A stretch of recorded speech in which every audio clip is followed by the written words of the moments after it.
Good afternoon, everybody, and welcome to another episode of SpecTalk. Today is it's a beautiful day outside. It's going to be a beautiful day in here because I'm so excited about today's topic because um, it's just kind of one of the maybe more unique topics that we've had to cover, but still staying in the stream of specs and SpecLink. So you will no doubt walk away today with something very usable, I think.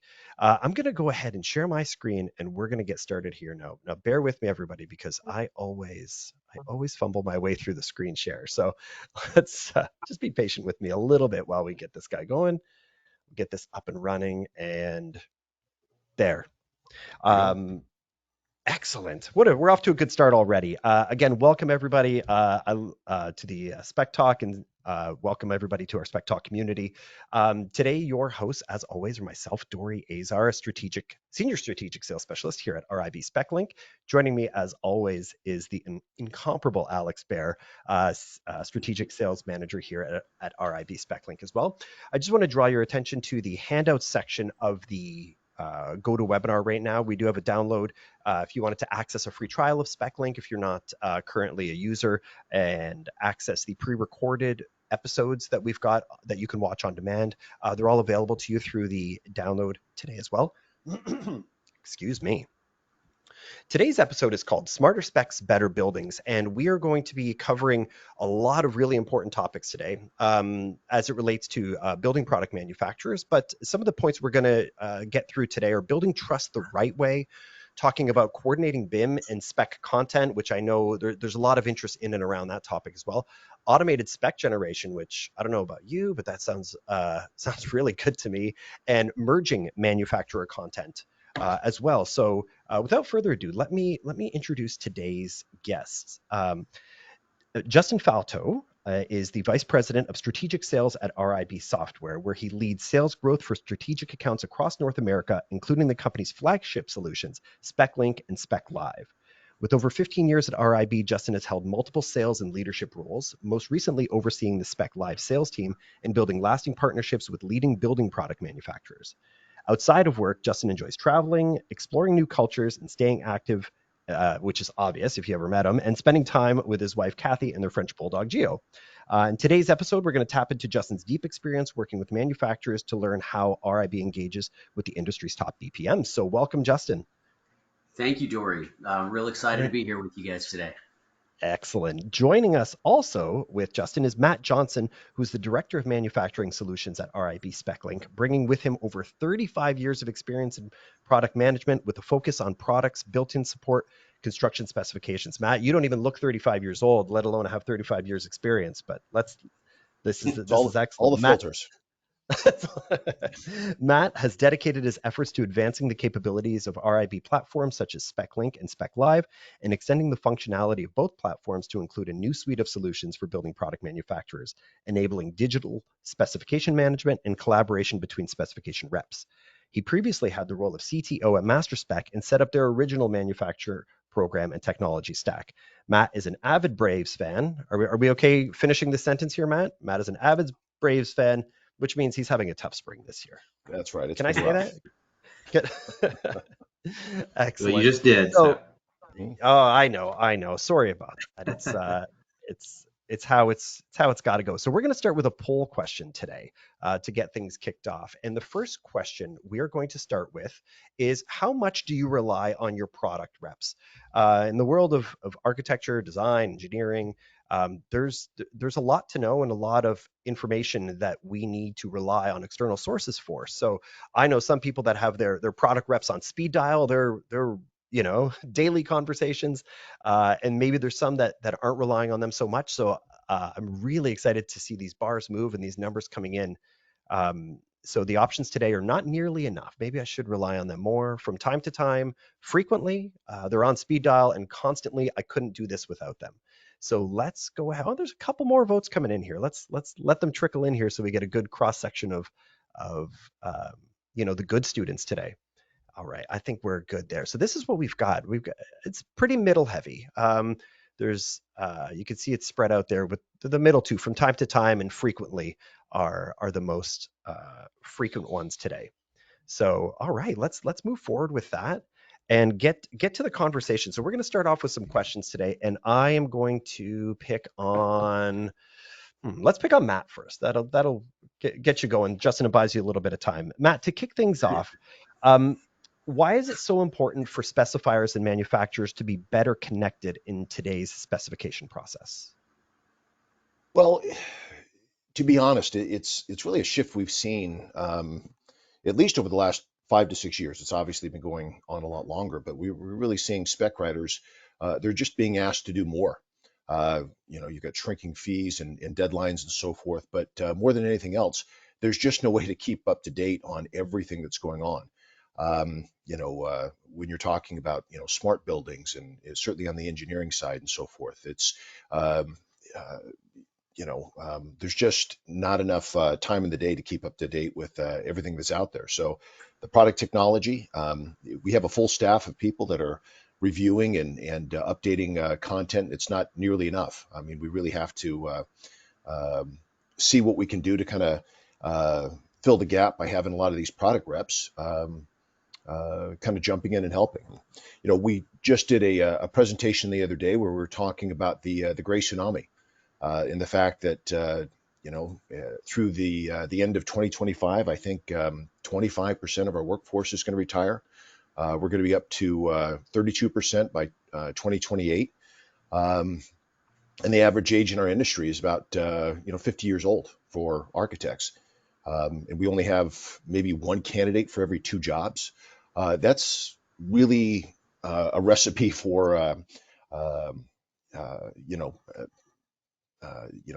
push deadlines and not being able to get everything done. So I would say probably about 5 or 6 years ago, we sort of made a little bit of a shift, with a lot of the development work we've done on the BPM side of things, uh, away from just focusing on getting those new products into the content to really kind of pivoting to more collaboration tools and seeing if we could help the product reps that in a lot of cases are pretty key to being able to help write specs, guide people to the right types of solutions and so forth, really help with a lot of those collaboration aspects and take a little bit of the load off of the spec writers out there.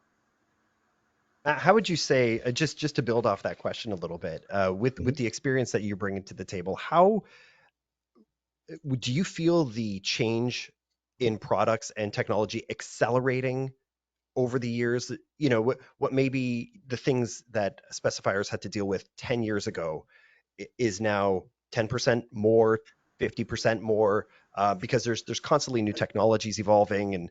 And how have you seen that over the last, pick an amount of time, 10, 20 years, really sort of ramp up? Are you seeing it speed up?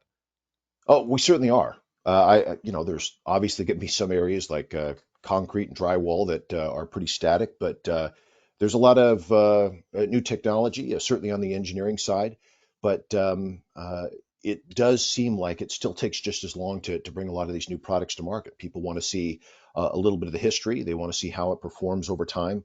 Certainly makes a difference whether it's aesthetic or it's an interior part of the building. And building product manufacturers are kind of struggling, and one of the best ways for them to go through and help people learn about new solutions that may be safer, do a better job for the building is they've got to be able to jump in there and be able to provide some assistance. If you've got an overworked spec writer, the most natural thing in the world is to make a copy of a solution that they've used previously. And Mm, if you're not expecting the spec writer to do that, you really got to be able to be on hand, not just to help guide them to the right type of solution, but provide the right testing information and again how it yeah. does over time, and really at least be willing. This isn't going to be the case with everybody out there. Some spec writers are certainly not going to share all their content out. But in a lot of cases, being able to get in there and help with the editing of the document and do everything that you can to reduce the ask in the bar that lower the bar that the spec writers have to jump over. And so, yeah, Mhm. it's certainly exploded. Um, uh, I think the amount of time that we devote to uh,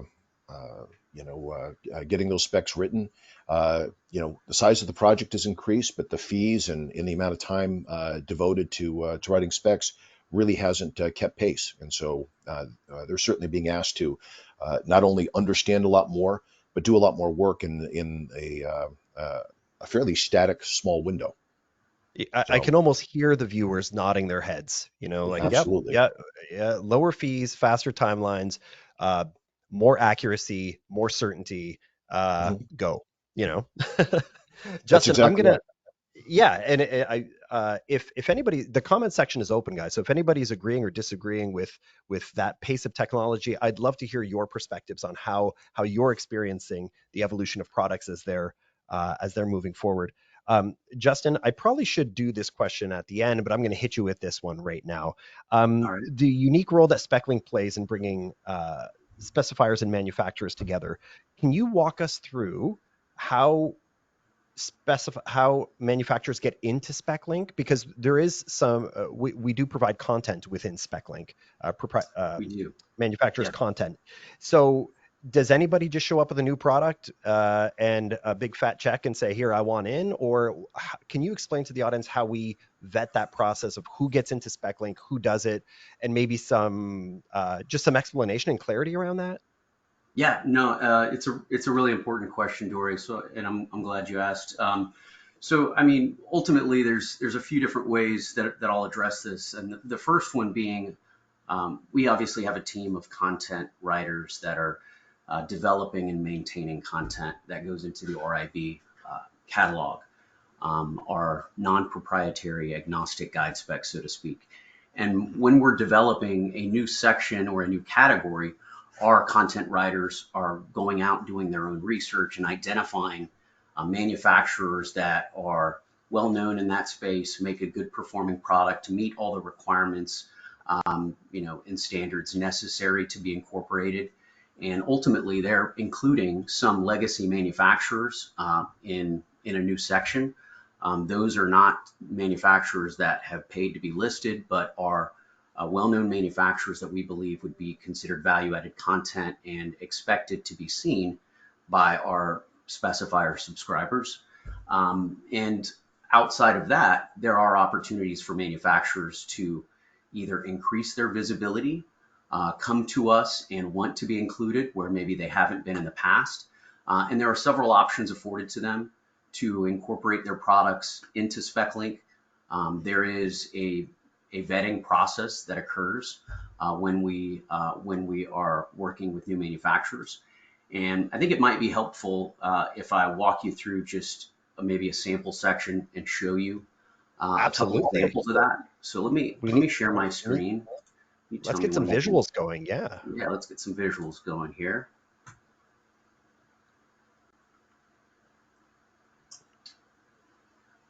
All And again, right. this is a really important question that I know gets brought up a lot is are the products within SpecLink and how how they get there. So let's hear it, Yeah. Justin. So you'll see on my screen, I'm sharing SpecLink, and I've gone ahead and dived right into a project, and I'm looking at a section in waterproofing. This is crystalline waterproofing, 071616. Again, this is the RIB general guide spec. So I'm just going to scroll through the section and just highlight a few examples as we go and provide an explanation on them. So when you get to part two, obviously this is where manufacturers and products are located. And when looking at the RIB content, you can see there are a few different variations of manufacturers and products that are listed here under crystalline waterproofing. The first example I'll show you here is one that looks like this. So Gemite products on sequence 58. This is a manufacturer that is what we would call a legacy listing. So this was incorporated into the section when we built the section initially, along with the one below, it looks like. And a couple reasons that I can immediately highlight that is there is not a product listed here. There's just a manufacturer that has been approved to be included under the crystalline waterproofing product category. If you click on the master note, which is the orange note here in the notes column, you can also see that there's just a simple web address that goes to gemite.com. The same thing for Coster American Corporation below. These are manufacturers that when we originally built this content said, you know what, these are manufacturers known in this area, and the content team decided to incorporate them. They're not paid. They haven't incorporated any products or anything. So they remain in the content, and those are what we would call legacy listings. Now, if you look just directly below that, we also see, and above, we see a couple other examples that I'd also want to highlight. Crichton International, Penetron, Tremco, WR Meadows, etc. These are all manufacturers that you can see have a product vetted and approved and listed within the system. And if I click on this manufacturer, I can also see that this manufacturer has not only partnered with us to get their products vetted and included and published in this section, but they've also provided some additional information for our specifier subscribers. This oftentimes answers a lot of questions about, the manufacturer, how long have they been in business, where are they located, what types of product is it that they're looking to feature and promote or provide and be visible in this section. All of that detail is, again, provided by the manufacturer partner, and this is stuff they want to highlight as somewhat of a reference or a resource for the specifier. We can also see specific plant locations, contact info, and other details. There are links that go directly to the manufacturer's website or the product pages. And so if a specifier needs additional information, they can click right over to it. It will take them to those pages. So obviously our team of content writers has gone through a vetting, has approved this manufacturer, and has included a product that they wanted to be featured within our section. And that's what you're seeing. And again, this is called a product listing. If I could add a little color while you've got these great product listings listed out here. You're in Division 7. I'm a data guy. I want to know the numbers, and just to kind of speak to the elephant in the room. We hear things every once in a while where people talk about pay to play, and so kind of address that head on. Boy, it sure would make things easier for a lot of people if we could just accept anything. Somebody's got a check and we can put them in there. I promise you that would. Not for me personally, but there's people that would love to have a little bit different business model to work within. So Division 7, for example, we approve about 70% of the products that come in, including the section you're taking a look at right now. But we have other sections like, for some reason, concrete in the last year. The products that come in, we're probably looking at about a 38% approval rating. Electrical, Division 26, 36% approval. Communications is all the way down at 33%. So a lot of the time, those products, even though they're anxious to get listed and do business with us, usually they're rejected because they might not have adequate technical documentation. And it's not enough just to provide it to us. We've got to be able to find it on the website because we want you to be able to double check and so on. And we understand, hey, a lot of those UL and ASTM tests are expensive, but they've got to be done. And if they don't meet all those requirements, they don't get listed. And so even if they have that information behind a registration wall, it's a lot of that gets turned down. So we actually have a pretty good system for making sure that only products that meet those requirements get in. And our content team is, hesitate to say militant, but they're big believers in the fact that they're not going to go through and let something in no matter how somebody wants it. They'll take things. If anybody from the content team is watching right now and disagrees with Matt's assessment, by all means, let us know. But I think Matt's pretty spot on with that one.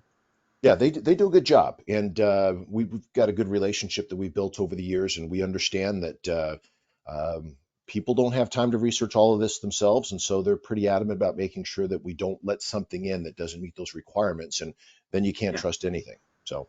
Yeah. That's right. Hey guys, we got a few questions coming in from the audience here. I'd love to take a moment and get some quick answers on these. So one of the questions here is, are legacy manufacturers given the opportunity to give additional information as well? So as you showed us, there is listings of just the company name, but no products.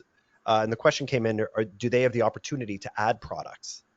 Yeah, absolutely. That's a great question. And, we do have a team of people that are working closely with manufacturers to build partnerships and provide visibility to any products that they want. We want to provide an even playing field, give anyone an opportunity to get their products vetted and listed alongside a competitor within the section.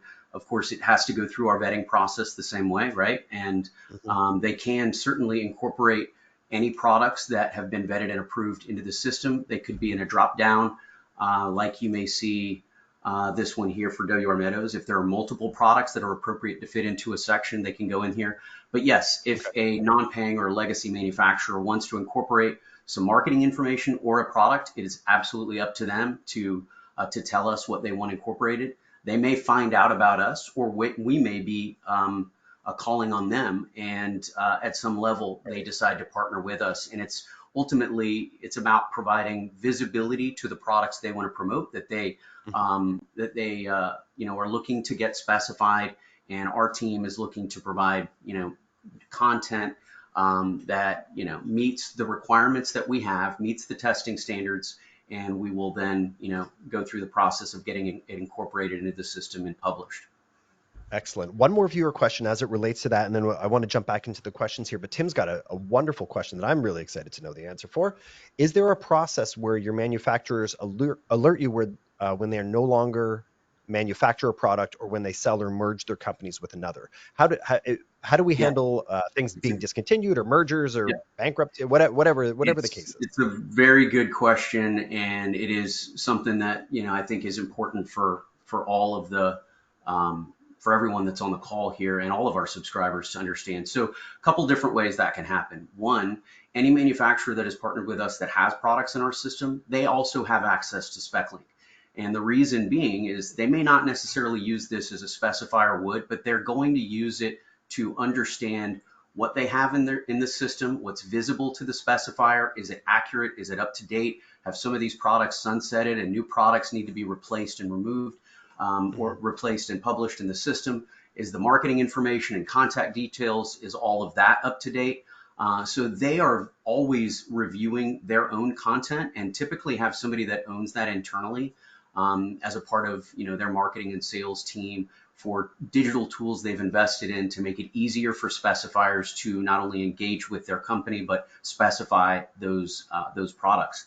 Another way that happens is we do periodic content reviews and audits through the section internally at RIB, where we're going through these sections and not only updating reference standards, but looking at manufacturers and content and making sure they're still applicable in the category, still make a product.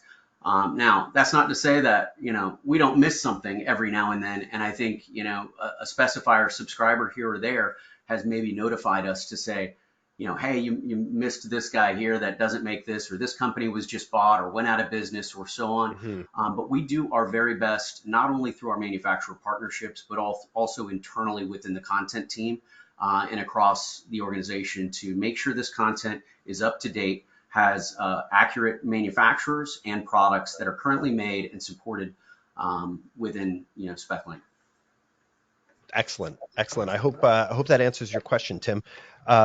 Let's move on to the next one, and I'm gonna either Justin or Matt, you guys can duke it out to see who wants to start answering this next one. But the question is, we've seen new tools like SpecLive Connect and SpecLive Assist start to emerge. How are these types of innovations, in your opinions, helping manufacturers meet specifiers where they are and simplify the selection process? Again, the amount of decisions that are made is, it's unbelievable. So what tools are available to help that simplify that decision-making process? Yeah, I'll take that if you don't mind. Okay. So to give a little bit of background, Connect allows us to connect to an application and automatically generate a spec, and we'll be giving you some detail on that. But I thought it might be apropos to give a little bit of an explanation here when it comes to, because I'd like to give a little bit of an example of something USG is doing, and from our perspective, they're really doing a good job with their approach. So we do a lot of outreach to building product manufacturers and really try to teach them to interact with architects and engineers the right way. And so sometimes we're trying to dispel a lot of bad information. And with Revit and BIM, I think there was an expectation about 10 years ago. We kind of went through a hype cycle where hey, we're going to be getting rid of spec writers, and pretty soon BIM content at the front of a workflow is going to make all of their work superfluous. And obviously that was never going to happen, but not all building product manufacturers are necessarily up to date on the limitations of what BIM can and can't do. So we've gone through and spent the time to explain to them why some of those early promises didn't come to fruition. And from our perspective, a better way to help architects and engineers is to take a fairly complicated part of the process where maybe they need a little bit of help. And it might be HVAC, or in USG's case, putting together a fairly complicated set of assemblies, or a customized ceiling or something along those lines. And in their case, they built a couple Revit applications and done a fantastic job of helping the design community, but not necessarily the spec writer.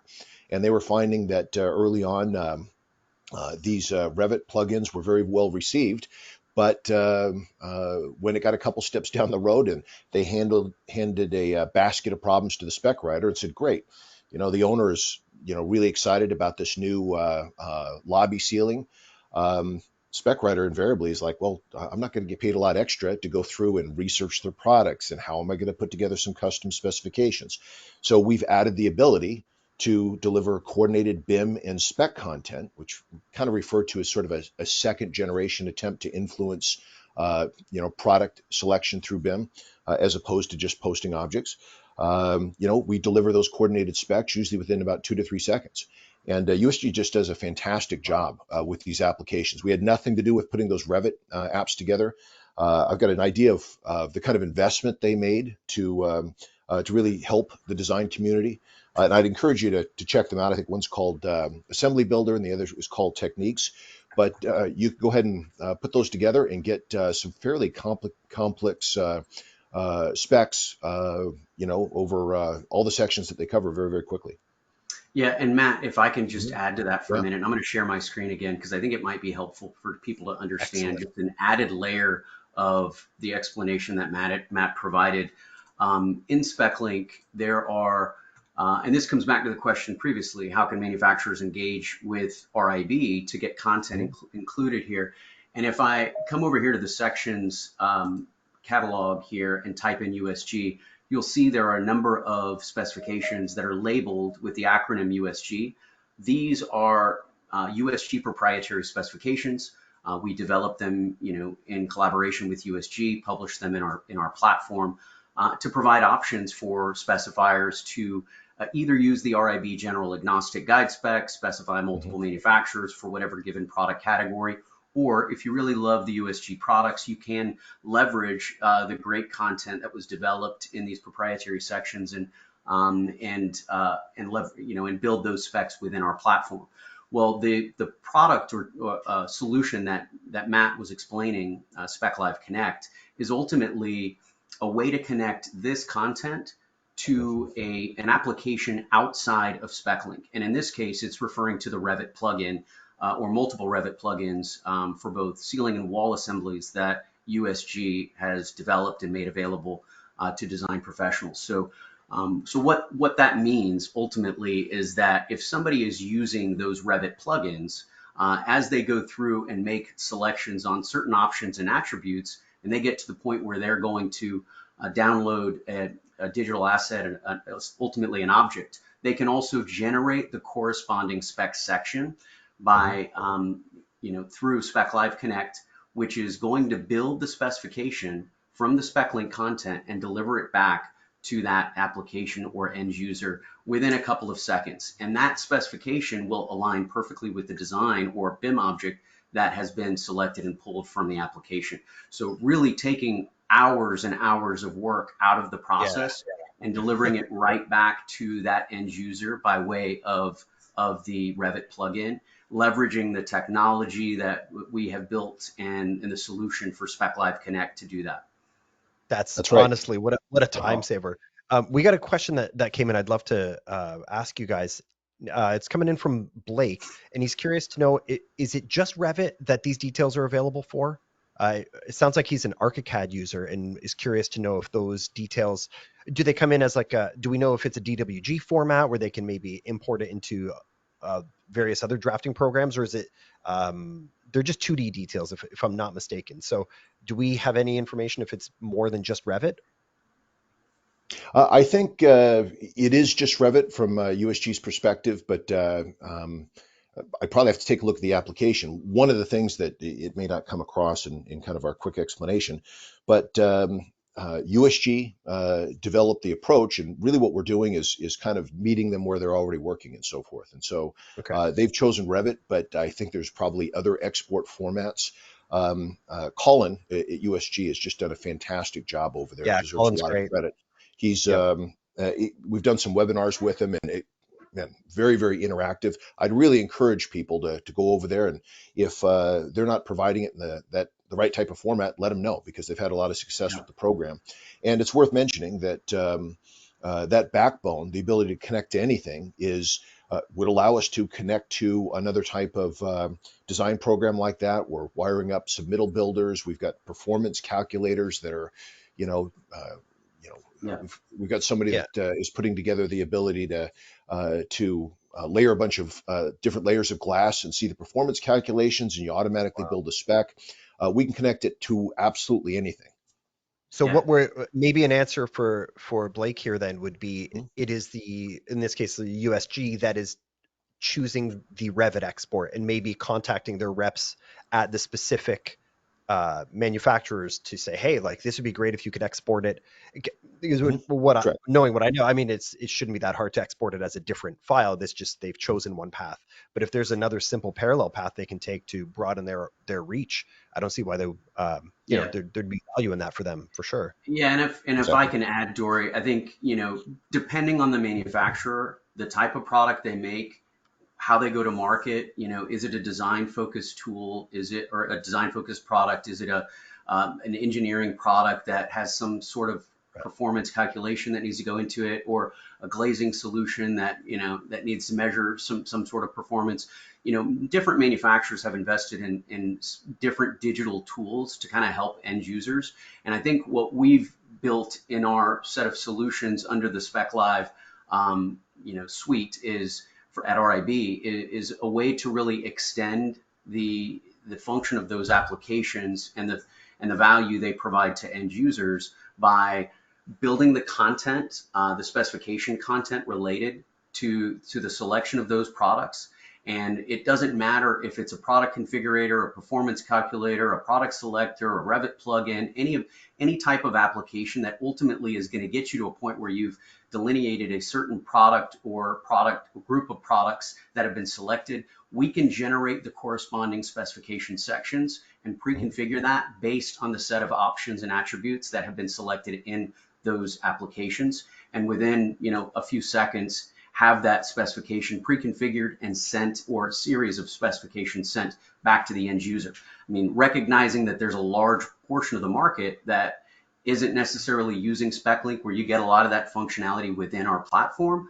Mm. We've built these solutions with that in mind, and so that's part of what SpecLive Connect will allow us to do from a Yeah. functionality standpoint. It Yep. The other thing that's great about a feature like that too is, and I've been chatting with a few, no teasers, but future Spec Talk guests that were sharing some ideas.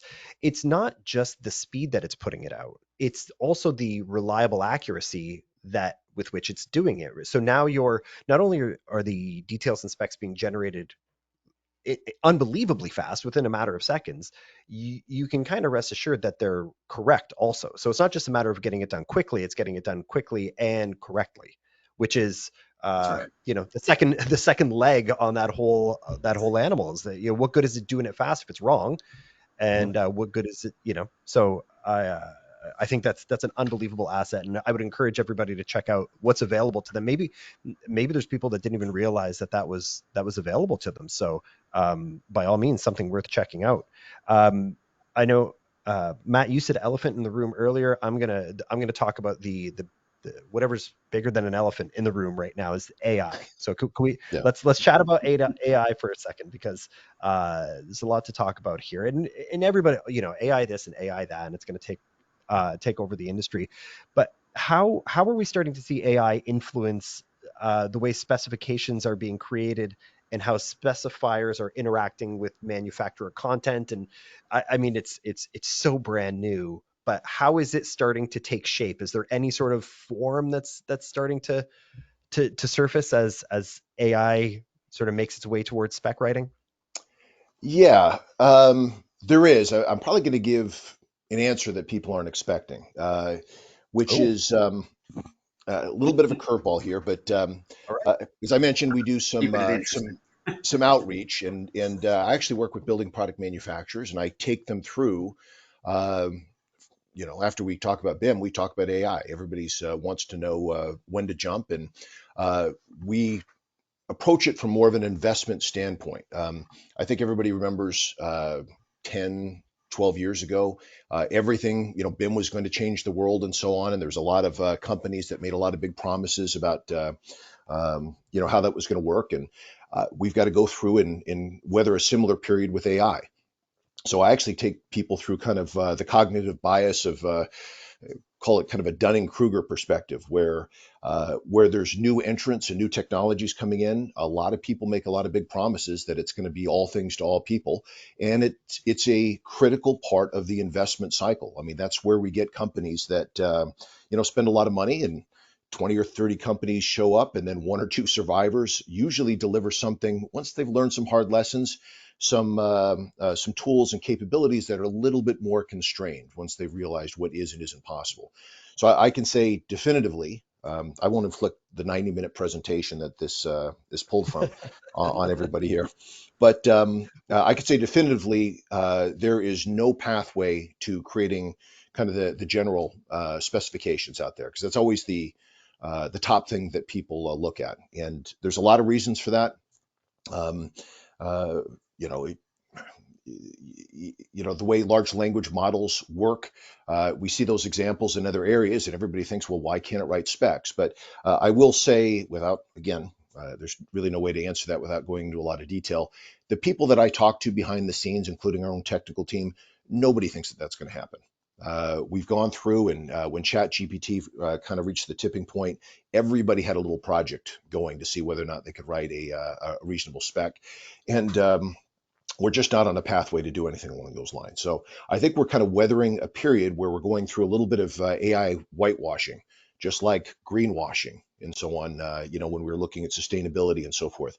Everybody needs to attach AI to a product to make it sellable, to make it seem kind of forward thinking. I do think that we're going to see uh, some fantastic things on the AI side beyond just, hey, I'm going to drop some technical documentation in and I can chat and interact with it. I mean, that's a very basic capability. I actually see a lot of those new capabilities coming on the BPM side. They tend to work not with every specification out there in all these different sections, but it's fairly narrow scope. And they do a lot of things like they get requests to do like a CD&E workflow. Do you make a product that complies, deviates, or is an exception? That's something that we can automate. That's something that we can build AI capabilities into to make that process a little bit faster. I really think that agent-to-agent communication, which very few people are taking a look at, is really where the future is going to happen. I don't see a lot of people trying to build new alternatives to SpecLink, to be honest with you. I think that it's a fantastic platform, and most of the investment and the startups and the people that I talk to are trying to solve what happens afterwards, which is taking a lot of the data, getting it organized, and so on. And I think what we're going to see there is contractors using agents to put requests to bid out to hundreds of different people at the same time, and individual building product manufacturers having agents to respond to that. And there's a lot of good, fairly inexpensive technology to make that happen. I will say there are a lot of people in our industry that have some vulnerabilities. It's a fairly tight-knit community, and there are firms out there that kind of work in our space, and sometimes we compete for the same budget, where I think AI is going to affect them a little bit, going to be a little bit more harsh when somebody comes along, and they might be a little bit behind the eight ball, and there's a lot of AI platforms that could go through and kind of upend some of what they're doing. But I do think for the most part, when it really comes down to, there's just no pathway where it's going to take spec writers out of the pathway. I think our own CTO kind of says we're going to use AI, but keep humans in the loop. We're going to make them smarter. We're going to put information at their fingertips fingertips, but there are no discussions at all about kind of deprecating the role of the spec writer out there. Yeah, and to that point, I think, within SpecLink itself, some of the AI functions that we're incorporating into the platform are exactly what Matt said. It's understanding where there's erroneous or missing information, or doing quality control to assist specifiers with making sure that they've got everything buttoned up the way they need to, and if anything needs to be further reviewed or addressed, it can be quickly. So you're not having to review individual documents one at a time and do those sorts of things. I think looking at immediate time-saving opportunities like that AI can solve, are a more realistic approach to what we can incorporate into SpecLink for added value to specifier subscribers. Yeah, Dory, I'll end it with this before you go on to the next question. Just a very quick analogy, because I think it helps illustrate why we're not expending a lot of effort over there. I compare the very difficult job of a spec writer to, potentially someone whose job it is to spot landmines. And if they're working in a field and they've got to be able to spot, 10 or 15 landmines, and you're marking 10 by 10 squares out there, and everybody gets excited about a tool that can go in and potentially replace that difficult work. But even the best tools out there are only going to be maybe 85% effective, the ones that work in the medical field and so forth. And so you ask, if a tool can spot 85% of the landmines, how much time does that save the spec writer? The answer is zero, because they've still got to go through. They don't know which landmines are correct, which ones aren't. They still have to do all the work. And what we've seen specifically in the medical field is when you go through and you add a check and you flip it and you say, well, we can use AI to spot for missing things afterwards. The quality control actually goes down, because now people think that there's an intelligence that's going to allow them to be a little bit sloppy. I, for one, can promise you that the moment that spell check arrived on the scene 20 or 30 years ago, I stopped learning to spell. You just, something else is going to catch it. The same thing is true for AI. So even if the technology was possible and could get us there, you're never going to get rid of the person that has to ultimately be responsible for making sure that every single thing is handled. Exactly. And I love that analogy of spell check, because even sometimes when you spell a word wrong, the intended word wrong, it's still another word. So it might not get caught in spell check. I was trying to spell this word, but I spelled this word correctly instead. And here we are. Right. I got to circle I back would say to too, you can't, architect of record signing off on documents that you're not going to see something that's an AI signed off on. Yeah. Imagine explaining that to a judge. Well, like, I don't know, the AI ChatGPT told me that this was fine, so what do you want me to do? Peggy's got a question where, if we can circle back to SpecLive for a second, and the question is SpecLive designed to be used by architects and spec writers, or is it just for manufacturer reps?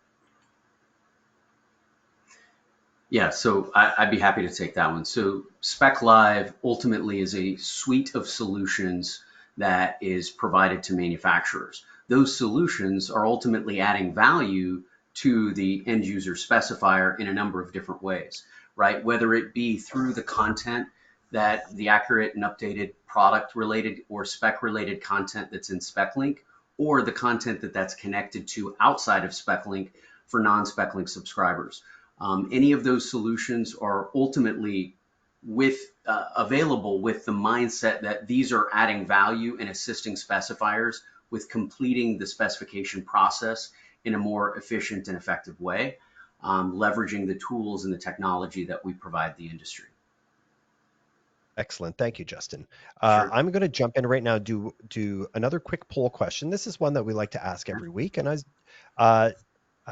excellent. Peggy gave the thumbs up, so I think we got a good answer there. Just curious to know how many of the over 100 people that we have on oh, look at the answers floating in already. I love it. How many are currently using SpecLink? How many are not using SpecLink, and how many are, but their consultants are not? So we're going to have to, Alex, make note of but my consultants are not list, and we'll send in the crew to make sure, we rough them up a little bit and get, no, I'm just teasing. But if anybody would take this as another opportunity, if anybody does have, if anybody who's watching is not using SpecLink, or is interested, or might have a colleague that's interested, you can always reach out to myself or Alex, or through the handouts tab in the GoToWebinar here, would have a QR code where you can sort of go through that process and activate a trial have a demo and get to know it a little bit better. So we were saying, well, most of us, almost 80% are users, 10% are not users, and 12% are, but their consultants are not. So, all right, well, we're always looking to grow our spec link community. So if anybody, if you want to send over a consultant or have your own demo performed, by all means, reach out. Now, I'd like to jump into, we've got a little less than 15 minutes left. And I know we've talked about AI, we've talked about pay for play, but the next big one that I want to talk about, and I'll throw it to both of you, and or even Alex, if you, I'd love to hear your opinions on it as well. As how's BIM sort of evolving? I mean, it's more established than AI, obviously, but it's still impacting specs in new ways every day. So I'm going to float that out to the three of you, and how like what role are we seeing BIM, or do we anticipate BIM playing in the future of spec writing? Well, I don't want to hog the microphone here, but I do have a little bit of background in this. I had an opportunity to serve as the American delegate to the International Construction Information Society for 4 years, and had the opportunity to travel abroad and see the different approach that different countries were taking, to try to implement BIM, and more importantly, get a lot of that siloed information to work and play well with a lot of the other sources that are out there. And people would stand up and say, "Hey, BIM's inevitable. Pretty soon, all this paper is going to go away, or I should say, Word documents and so forth." And I would generally stand up and say, "No, it's not. That's not going to happen." There are things available in Europe, like regulation and so on, in a different business environment where it's not necessarily design, bid, build, that have kind of helped those things along. Here in the States, uh, there are, I think everybody's probably familiar that there's a couple companies that have tried with limited success to really implement a BIM to specs workflow. Because we could obviously talk about a lot of the different aspects of BIM, but we're focused on construction specifications at this time. What we found behind the scenes is it's very limiting. It's like trying to paint an 8-bit color. Even some of our real proponents, I won't name the firm, but we had a company that built warehouses, and the perfect example of building almost the same thing over and over again, where you would really think it's the prototypical example of how you can set up your content, and once something gets activated, it drives the specifications, which is something that we participated in. Even they've kind of abandoned it a little bit, and so what we've really tried to do, I do think that there's some advances coming. I'm aware of some of the things we're working on behind the scenes, but it would be helpful for people to move off of this idea that we are going to have some general intelligence, this HAL 9000 capability to go through and say, based on the model, we're going to be able to make a lot of things happen in the spec. What I do think we can expect is a concept I'd probably call a little bit more gap analysis. So a little bit of you pair up the spec and the model, and you can see the differences between them. You can see when something's missing in the spec, and you can see when something's missing in the model. And having software that kind of handles the communication, the hundreds of individual conversations about what's this object over here, and actually using that type of an interface to add the data that we're missing and so on. So uh, some of the things that we've got as part of our roadmap actually touch on some of that.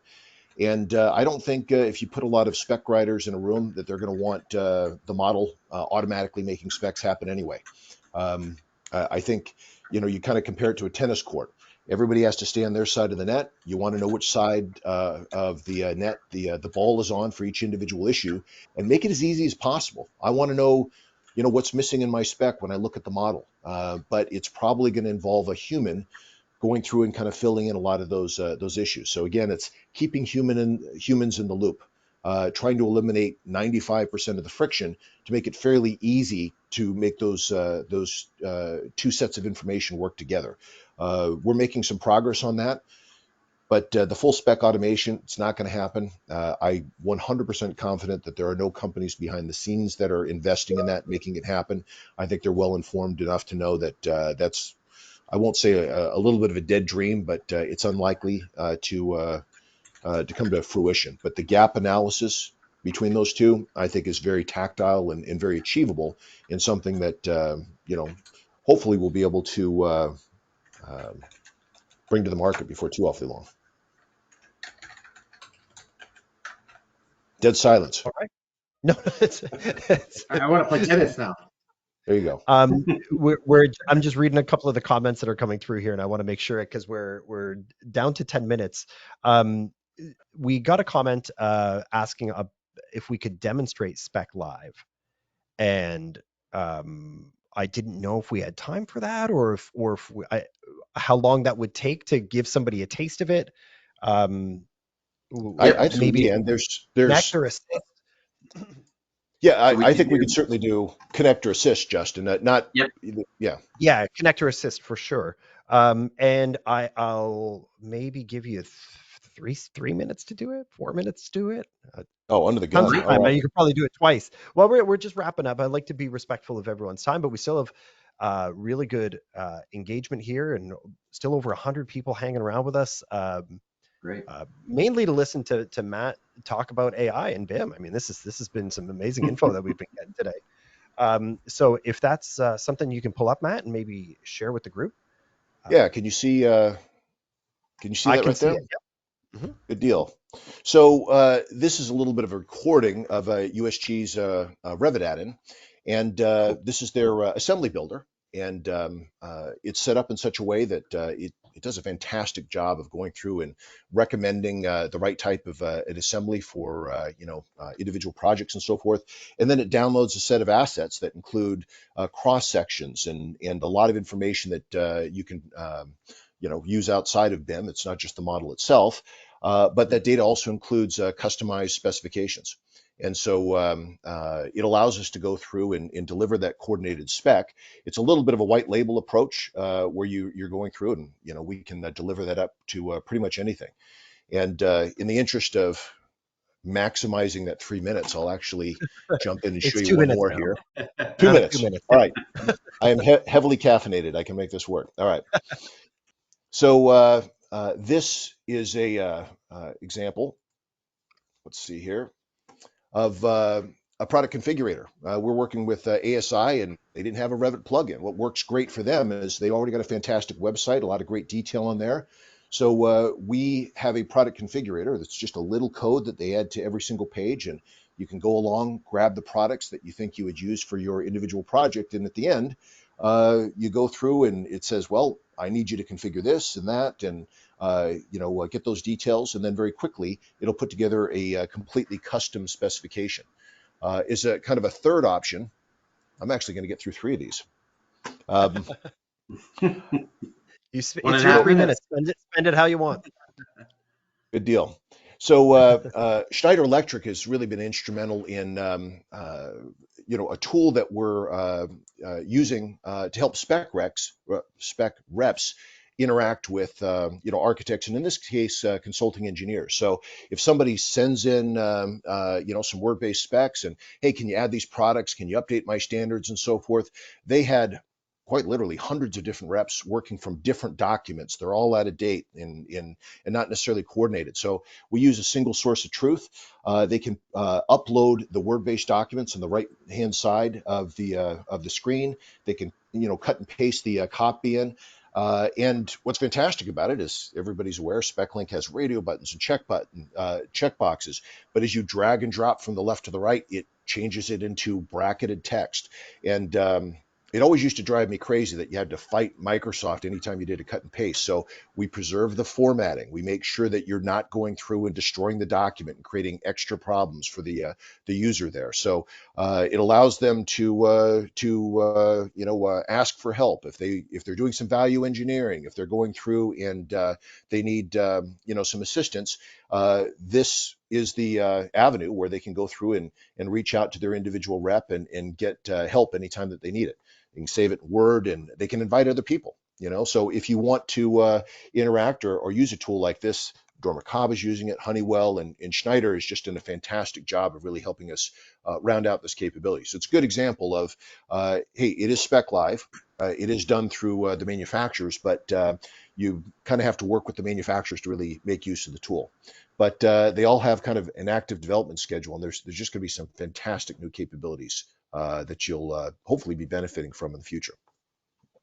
And that's back to that collaboration. That's back to the relationships that you were talking about earlier. Good products, good people, and just we all want the path of least resistance. When these are difficult enough jobs, they're stressful enough jobs. Any tools out there that we can use to help facilitate a smoother experience from A to B is going to be welcomed by almost anybody. Guys, I told you we'd blow through the hour really, really fast. We have just a couple minutes left before I do any closing remarks or wrap ups or anything else you guys feel you want to add before we. Can I just say one more thing as it relates Of to course. the SpecLive suite? So I think I mentioned this as we started that conversation earlier on, but outside of getting content developed in SpecLink, which obviously benefits the SpecLink users, a large portion of these solutions that we've shown just in these couple of videos are ultimately been developed for those who are either going direct to a manufacturer's website and want to generate a specification quickly and efficiently by way of some sort of tool that's helping them understand the right product that meets their requirement, or they are a Word document user and are looking for assistance from a spec rep, as Matt mentioned, and are hoping to get an active project or office master updated with the latest and greatest products and content from that manufacturer. And that's what these tools are geared towards. We understand that not everyone's using SpecLink, even though the world would be much easier if they were. So we wanted to build a set of solutions to address that portion of the market and to address the needs of specification reps. So if you're using SpecLink, a lot of those features and details are built into the SpecLink system, including optional checklists and intelligent linking and other ways to benefit from some similar technology for SpecLink users. So I just thought it would be good for me to kind of close up the loop there to provide a little bit more context. Excellent. I think we timed this perfectly, guys. So the next thing I want to do is just invite people, if there's a scenario that they want to reach out to you or have a conversation with either of you, fine gentlemen, what's the best way that people can reach out to you? I've got a couple of email addresses on the screen here. Is that if anybody had any additional questions, would this be the best way for them to reach out to you? Absolutely. Email is always a great way. You can also find either Matt or myself on LinkedIn. Obviously, that's a great place to connect with us in a professional setting. So, if you just do a search for our names there, you should be able to identify us pretty easily. I will add this about Matt's LinkedIn. Yeah, Justin, you're easy to find. Matt, I had to add Matt D. Johnson to find you because there's a bunch of you guys on LinkedIn yesterday. But there are more than 10,000 Matt Johnsons in the United States. Wow. So, all right. Only one who's talking to us about AI like this. I would like to invite everybody for another special episode. Now, this is next week. We usually do these every 2 weeks, but today's episode had to get pushed a week. So we are back on schedule next week, April 30th, 7 days from now. We're doing a special episode of SpecLink for owners. So if you are an owner, a building owner, a company owner, and you have a need for a spec or some guidelines or have standards that your company implements, Glenn Hines is going to be joining us. We've been communicating the last few weeks. He's got such amazing information to bring to the table as it relates to that. So please check your inboxes, check our website, the SpecTalk website, April 30th at noon. I hope to see you guys again there. This was a ton of fun, guys. I don't know. I want to do it again. You guys in for a round 2 one of these days? Yeah, absolutely. I certainly enjoyed it and happy to do a round 2 whenever you'd like. So we really appreciate the Matt, invite. you too? Certainly. Matt, you good for round 2? Okay. All right. I get buy-in. You guys are synonymous with each other. So if we don't get one of you guys, we get 2 or we don't do the episode. So it's great that you guys will be there. Double or nothing. Special thank you to everybody for attending today. This is fantastic. The comment sections were great. There was some amazing information floated around today. Thank you all. And I and Alex and everybody is looking forward to seeing you guys back here on April 30th for our next episode. But until then, take care and we'll see you guys soon. Good deal. Thanks, everybody. Yeah. Bye.